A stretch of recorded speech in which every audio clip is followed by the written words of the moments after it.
اپنے اندر برداشت پیدا کریں، معلوم نہیں آپ کو کون کون برداشت کر رہا ہے۔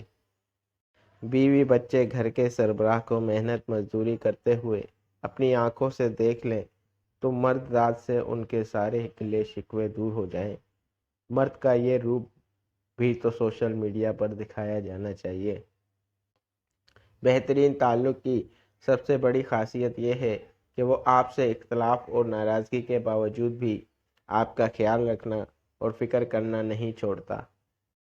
چمچوں کا استعمال کے بعد اکثر یہی حال ہوتا ہے، لہٰذا سوچ سمجھ کر چمچہ گیری کیا کریں۔ کسی کی جیب سے جتنا مرضی مہنگا اور شاندار ڈنر کر لیں، صبح دوبارہ بھوک لگنی ہی لگنی ہے۔ اسی لیے پیٹ کی خاطر کبھی بھی عزت نفس اور ایمان کا سودا نہیں کرنا چاہیے۔ وقت کسی کا ادھار نہیں رکھتا، جو دو گے وہ سود سمیت واپس ملے گا۔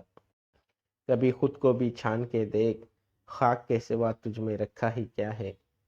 بات تو کردار کی ہوتی ہے، ورنہ قد میں تو سایہ بھی انسان سے بڑا ہوتا ہے۔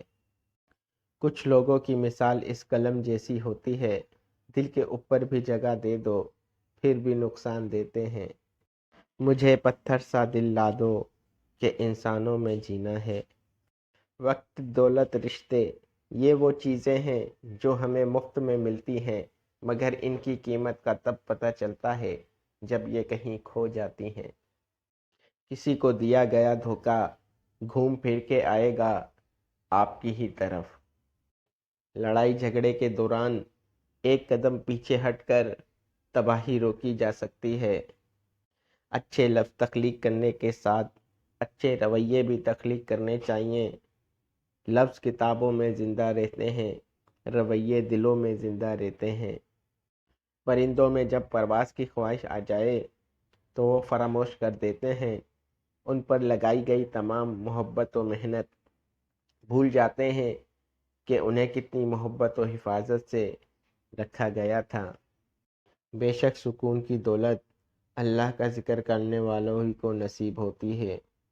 رشتہ داروں کو ہر مرض کا علاج معلوم ہوتا ہے سوائے اپنے مرض کے۔ سونے کے لیے صرف نیند ہی نہیں، آنکھوں کو سکون بھی درکار ہونا چاہیے۔ جو شخص اچھا لگے اس سے کم ملا کرو، اور جو بہت اچھا لگے اسے بس دیکھا کرو۔